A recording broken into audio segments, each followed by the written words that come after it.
Hello everyone, this is a video review for this Italeri tank model kit, and this is actually my first review ever, so I hope that you will enjoy it and that I won't mess things up too much. So, this is a 155 scale replica of an M4A2 Sherman medium tank made by Italeri, equipped with a 76mm gun. This is actually one of the M4s provided to the Soviet Union under the Lend-lease Act. In fact, it says right here on the box, Decals for Red Star as Soviet Union. As you can see, it also says figure not included. That's only technically true, because while there's no USSR tanker figure in the box, there's an American soldier in the sprues. You can do something with that if you want to store it for another kit, or convert this to an American M4. Also because this cannot be made accurately as an M4A2 of the Soviet Union. More on that later. Now, let's open this up. So let's lift this lid and check on the contents. Right off the bat, we've got the manual. We'll check it in depth later. And a plastic bag with all the plastic runners. There's like 5 in total. We'll see later. And this little decal sheet right here with all the Soviet markings. And let's take a little in-depth tour of this, shall we? Okay, so this is the manual. There's a quick historical review of the vehicle in various languages, and I actually checked it, and there's quite a lot of typos. I've checked both the English one right here. I don't know now there it does. Oh no, it's actually readable. And there's quite a lot of typos, both in the English one and Italian, surprisingly, as Italeri is an Italian company. And let's check the actual instructions. Okay, so the building instructions are quite clear and easy. There's not that many steps in the build, and there are no tiny, or at least not too many tiny pieces on this. And it lists right here the layout of the pieces on the runners. The one marked in gray are the one that shall not be used for this build. And right here it lists all the paints that are suggested for the build. In FS and Italeri paint, if I read this right, yeah, both Italeri paint and Federal Standard.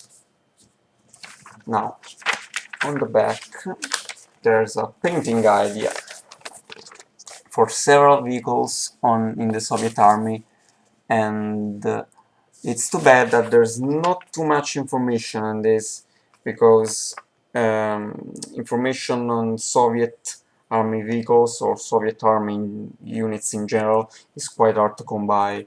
But it's not too complicated, because they're all kind of the same color, the classic flat olive drab, with just different markings that are provided in the box. So now let's get to the meat of this and check the actual kit. These are the runners, and the pieces look fairly high quality, with no obvious molding defects, like no raised panel lines, no flash, almost no flash, yeah, that's good, and reasonable amount of small details, like rivets and weld lines. Yeah, you can see right here, there are weld lines modeled. If I can get the focus right, you might see, yeah, here, for example. And this is the upper hull molding. You can see all the details and items of the upper hull, such as the hull itself, the back engine plate, and there are small, like these small details, like this itty bitty Tommy gun right here. If I can get the pointing right? Yeah, cute. This is the differential cover for the front of the hull, and it's supposed to be cast, and it is completely smooth, no cast texture on this. Also, let me check, yeah, not on the turret either, so you'll have to experiment something with this. You can do pretty good effects with plastic putty diluted in water, or modeling glue smothered on the actual hull if you're a bit careful. So let's check the other runners. Let's get this out of the way. And we have the lower hull. You can see the rivets, small details. Yeah. And we have all the suspensions and road wheels, sprocket wheels. We have actually two choices of sprocket wheels with a simpler design and a prettier one. And now we have the turret sprue. Oh fuck, okay. Yeah, a cast effect on your either. And as you can see, this is one of the pistol port equipped turrets. I think right here, that's the slot for the pistol cover, and it should be right here. Yeah, I think these are the two pieces for the pistol port, and it's got the split yellow cupola as opposed to the oval one. And right here it's the figure I mentioned earlier. As is, if you want to build this as a Soviet tank, this is not too useful because it's an American soldier. But you can do something if you really want, maybe on a diorama or another kit. So this is good. You can store this for later. Now let's check. This small sprue contains Spearling track, I guess as additional armor to put on the turret and the front hull, and a machine gun. I think the majority of these pieces I think you're not gonna use during the build because they were marked in gray on the manual, and a spare cover for the tank, because this is actually the correct engine grill for the M4A2, the one mounted on the hull. I'll let you see it again. Is for the M4A3, and this is actually a bit of a problem for this kit. You will have to get on this later, because I think this is actually an old kit, an old Sherman kit, maybe an M4A3 or M4A1. It's actually a jumble of pieces of M4A2, M4A3 and M4A1. This is pretty obviously an old kit by Italeri, rebranded and repurposed to be a Lend-lease M4A2. And these are the tracks, pretty standard rubber tracks in the T5041, I think, style for the Sherman. Yeah, and they look pretty nicely detailed. There are a bit of ejection pin marks. Oh yeah, on this, it's a bit of a curse with tracks. They were not present on the hull pieces, thank God, and they look a bit stiff, or is it my impression? Maybe they are a bit stiff. I hope they don't bend out of the way while I'm building it. Otherwise, I might have to fix them with glue.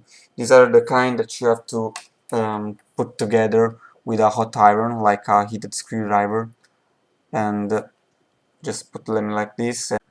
Let's also give a bit of screen time to these decals right here. You can see them.